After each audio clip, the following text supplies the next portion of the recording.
मेरे परमप्रिय साथियों एवं श्रोतागणों, आज हम G20 में जो भारत का दौर आ रहा है उसका अंतर्राष्ट्रीय रूप से क्या महिमा भारत की होगी और उसका क्या महत्व होगा, इसके बारे में हम विवेचना करेंगे। तो दिसंबर से शुरू एक साल के लिए भारत अंतर्राष्ट्रीय मामलों में केंद्रीय मंच पर अपनी जगह लेगा। वह विश्व शक्तियों के सबसे प्रभावशाली समूहों में से एक G20 की बारी बारी से मिलने वाली अध्यक्षता ग्रहण कर रहा है, जिसका दायरा इतना बड़ा है कि भू राजनीतिक चर्चाओं का संचालन किया जा सकता है, यहाँ तक कि रास्ता बदला जा सकता है।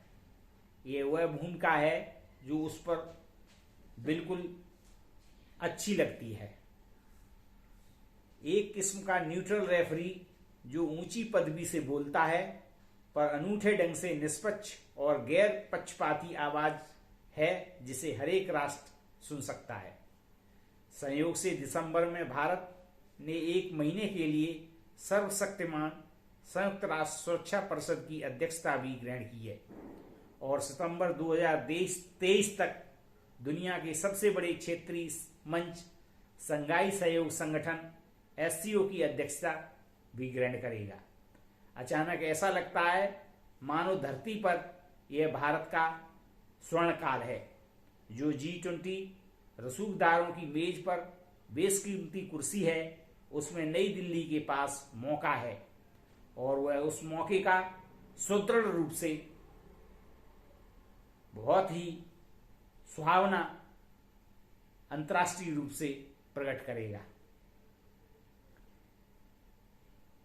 उस पर बेशकीमती कुर्सी है जिसमें नई दिल्ली के पास मौका है जब वह बहुपक्षीय वार्ताओं में विश्व मंच पर अपनी शासन कला और स्वतंत्र रूप से गढ़ी गई हैसियत की धाक जमा सकता है। अब से 2023 के आखिर तक भारत श्रीनगर से तिरुवनंतपुरम तक और कच्छ के रण से कोहिमा तक अनेक राज्यों और केंद्र शासित प्रदेशों को समाहित करते हुए अपने समूचे नक्शे पर फैली 56 जगहों पर 200 से ज्यादा वैश्विक बैठकों की मेजबानी करेगा। विषयों में विभिन्न देशों को सत्ता में रहे मुद्दों का समूचा फलक शामिल होगा। व्यापार और अर्थव्यवस्था, अंतर्राष्ट्रीय कराधान, वित्तीय समावेशन, डिजिटल अर्थव्यवस्था, पर्यटन, स्वास्थ्य, खाद्य सुरक्षा और कृषि, ऊर्जा और जलवायु परिवर्तन, इन्हें 2 प्राथमिक ट्रैकों पर संजोया गया है।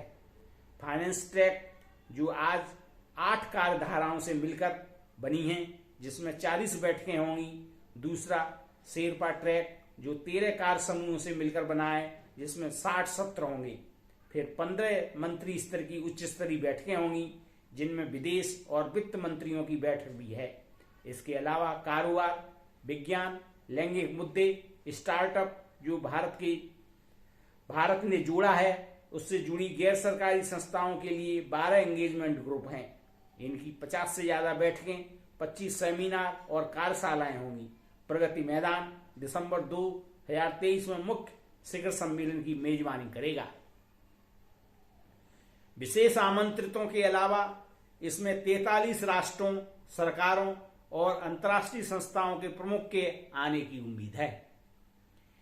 इस समूची हलचल से क्या हासिल होगा, ये इसके साथ आने वाले अवसरों और चुनौतियों के परिप्रेक्ष्य में समझना होगा। G20 अनूठा मंच है। यह निर्णय लेना वाला कार्यकारी निकाय नहीं है जिसके पास ऐसी कोई सत्ता हो जैसी UN, IMF, विश्व बैंक या WHO सरीखी बहुपक्षीय संस्था एजेंसियों के पास है, बल्कि ऐसा निकाय है जो राष्ट्रों की मंडली में सर्वानुमत बनाने की अद्वितीय जगह देता है, जिसकी एक बार फिर अक्सर नियम बनाने वाली संस्थाएं आगे बढ़ाती हैं। मसलन पिछले जुलाई में G20 में OECD के साथ MANI के लिए 15% न्यूनतम कॉरपोरेट कर पर विचार विकसित किए गए। वही MANI जो अन्यथा टैक्स हेवन से काम करेगा, अपने मुनाफों पर कुछ भी देने से पल्ला झाड़ लेते रहे हैं। G20 का गठन 1999 में हुआ, जो बताता है कि हाल के दशकों में विश्व अर्थव्यवस्था कैसे विकसित होती रही है। एशियाई वित्तीय संगठन ने इसके जन्म की पटकथा रची, जो शुरुआत में वित्त मंत्रियों का मंच था और जिसमें यह देश शामिल थे। पूर्व अमेरिकी राष्ट्रपति जॉर्ज डब्ल्यू बुश ने वैश्विक अर्थव्यवस्था संकट के बाद 2008 में इसका दर्जा राजनीतिक नेतृत्व के स्तर पर बढ़ाया और इस तरह इसमें पूर्ण विकसित भू राजनीतिक आवाम दिए। विकसित और विकासशील देशों का यह समूह अब विश्व के 85% GDP, 75% अंतर्राष्ट्रीय व्यापार और पृथ्वी की 60% आबादी, कोई 4.6 अरब लोगों की नुमाइंदगी करता है।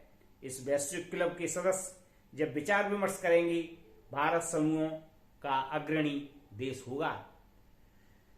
यह अहम पदवी क्यों है, महज रस्मी क्यों नहीं है, यह समझने के लिए दुनिया के हालात पर नजर डालिए। तमाम मोर्चों पर हमारे चारों तरफ उथल पुथल है। महामारी के बाद का परिदृश्य अब भी उस तरफ धकेला जा रहा है जहां हर कोई अगले साल वैश्विक मंदी की भविष्यवाणी कर रहा है। हमारे पड़ोसी श्रीलंका और पाकिस्तान सहित 70 से ज्यादा देश कमर तोड़ राष्ट्रीय कर्जे के बोझ से दबे हैं। रूस यूक्रेन टकराव ने कोविड-19 के कारण वैश्विक आपूर्ति श्रृंखलाओं से आए व्यवधानों को और तीखा किया है। यह वह पायदान है जहां भारत महज एक प्रस्तोता की तरह नहीं, बल्कि एक ऐसे देश के रूप में प्रवेश कर रहा है जिसके अपने अनूठे पदचिन्ह हैं और विश्व मामलों को प्रभावित करने की क्षमता है। वह एक ऐसी उभरती शक्ति है भारत, जिसमें अब भी विकासशील देशों के साथ एकजुटता के जीन हैं। इस तरह हम समाधानों की बात करते हुए ईमानदार बिचौलिए हो सकते हैं। पश्चिमी आलोचक मास्को के साथ नई दिल्ली की पुरानी दोस्ती के हितों के टकराव के रूप में देख सकते हैं।